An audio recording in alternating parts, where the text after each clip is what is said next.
Selamat pagi Bapak Ibu yang terkasih dalam Tuhan Yesus Kristus. Kita ada dalam 40 hari masa raya Prapaskah untuk kita makin dekat dengan Kristus yang akan kita rayakan kemenangannya beberapa hari lagi.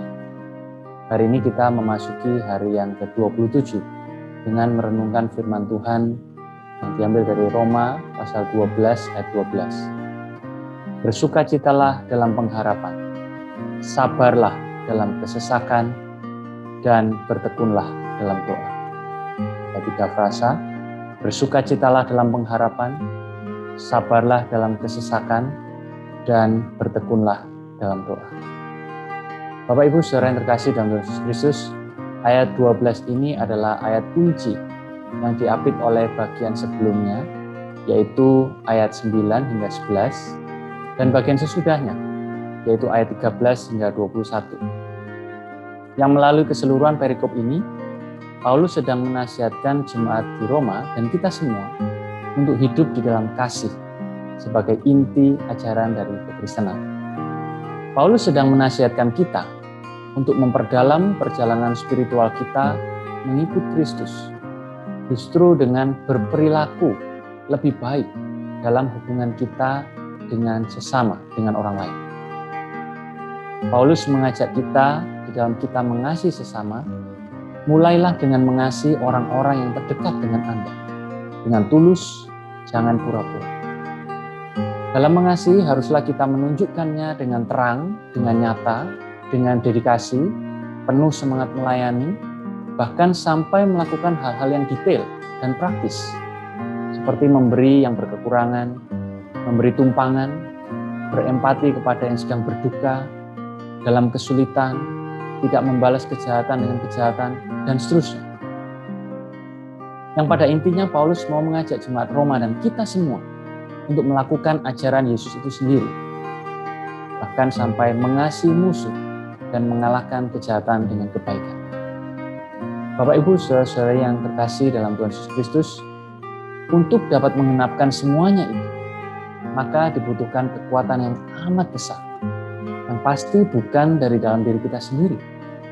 Karena kita pada dasarnya adalah manusia yang lemah, pemalas, pendosa, egois, dan seterusnya dan seterusnya. Hanya oleh karena anugerah Allah semata, kita telah ditebus dan dibenarkannya. Dan saat ini pun kita sedang dikuduskannya, hanya melalui anugerahnya. Untuk itu karena Allah tahu siapa kita, maka melalui Paulus, Allah menasihatkan kita semua supaya dalam pertandingan maraton iman kita, dalam perjalanan spiritual kita ini, kita dimampukannya untuk mencapai garis akhir dengan sempurna. Bapak Ibu saudara-saudari yang terkasih dalam Tuhan Yesus Kristus, kalau kita memfokuskan diri pada nasihat kunci di ayat 12 ini, bahkan para teolog atau komentator Alkitab ada yang berujar bahwa ayat 12 ini dapat dikatakan sebagai 3 frasa rahasia inti hidup Kristen. Yang pertama, hidup sebagai Kristen seharusnya hidup yang bersukacita, karena kita adalah orang-orang yang berpengharapan. Banyak yang salah mengartikan sukacita di sini berkaitan dengan temperamen, atau perasaan, atau tergantung situasi atau keadaan. Jadi misal kalau lagi enak hati, lagi beruntung, bersukacita. Bukan demikian Bapak Ibu Saudara.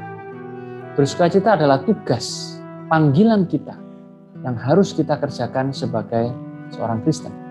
Seperti yang Paulus juga sampaikan kepada jemaat Filipi. Bersukacitalah senantiasa dalam Tuhan. Sekali lagi kukatakan, bersukacitalah. Mari Bapak Ibu Saudara kita mengikuti ajakan Paulus yang pertama untuk rejoicing in hope, bersukacitalah dalam pengharapan. Yang kedua, bila kita hidup bersukacita dalam pengharapan, maka kita akan menjalani hidup ini di dalam atau dengan kesabaran. Frasa yang kedua, sabarlah dalam kesesakan. Demikian kata Rasul Paulus. Sekali lagi hal ini dapat kita lakukan di dalam dan bersama dengan Tuhan tanpa tergantung situasi yang sedang kita hadapi di sekitar kita, itu menguntungkan kita atau tidak, menyenangkan hati kita atau tidak. Tentu tidak mudah bila kita sedang ada di dalam masa-masa yang sukar. Tetapi bukan berarti tidak mungkin kita dapat melewatinya. Meskipun sedang dalam kesesakan, tetaplah sabar, tetap bersukacita senantiasa. Kata sabar di sini yang dimaksud Paulus lebih dari hanya sekedar bertahan, endurance, yang bisa kita latih seperti dalam berolahraga. Namun lebih dari itu, kita mesti dapat melakukannya, kesabaran itu dalam hal ketekunan, ketenangan dalam kesabaran. Dalam jangka waktu yang lebih panjang dibanding dengan durasi waktu kita berolahraga. Jadi hidup kita adalah hidup yang bersukacita karena penuh harapan dan akan diikuti dengan penuh ketenangan dan ketabahan serta kerja keras. Bersukacita dalam pengharapan, sabar dalam ketekunan, dalam kesusahan, kesukaran, dan kesesakan. Yang ketiga, hidup kita adalah hidup bersukacita dalam pengharapan, bersabar dalam kesesakan, dan hal ini dapat secara proporsional kita alami kalau hidup kita adalah hidup yang berdoa, yaitu berdoa dengan tekun, tak pernah berhenti berdoa. Rasa yang ketiga ini ada kemiripan dengan awal-awal tulisan Paulus di 1 Tesalonika 5 ayat 16-18. Bersukacitalah senantiasa, tetaplah berdoa, mengucap syukurlah dalam segala hal.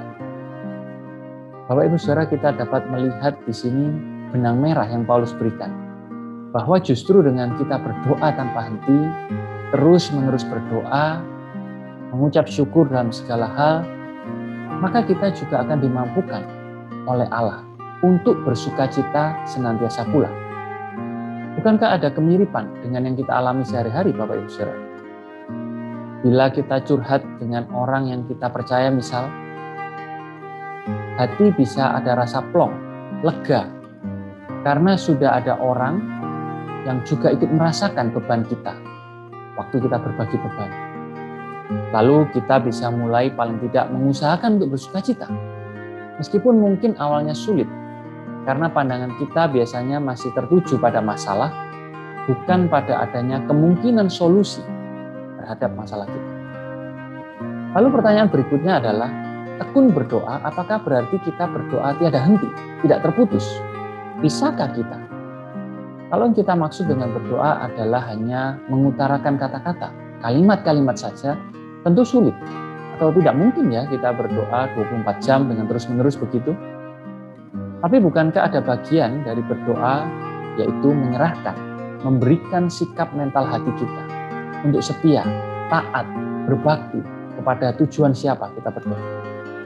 Ada bagian-bagian di dalam hati kita yang perlu kita arahkan selalu tertuju kepada siapa kita sedang berdoa. Supaya kita tidak salah berdoa, yaitu untuk memuaskan hawa nafsu kita semata misalnya, seperti kata Rasul Yakobus. Jadi Bapak Ibu Saudara, waktu kita berdoa, meminta sesuatu kepada Tuhan misalnya, kita meminta dengan sungguh-sungguh, sambil memberikan sikap hati kita kepada Tuhan, bahwa kita percaya kok, kalau jawaban Tuhan adalah yang terbaik, meski sekalipun nantinya tidak cocok, sesuai dengan apa yang kita inginkan.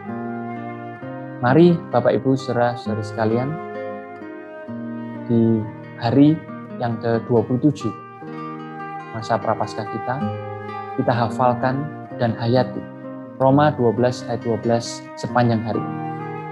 Bersukacitalah dalam pengharapan, sabarlah dalam kesesakan, dan bertekunlah dalam doa. Selamat menjalani puasa dan melayani Tuhan hari ini. Tuhan Yesus memberkati kita sekalian.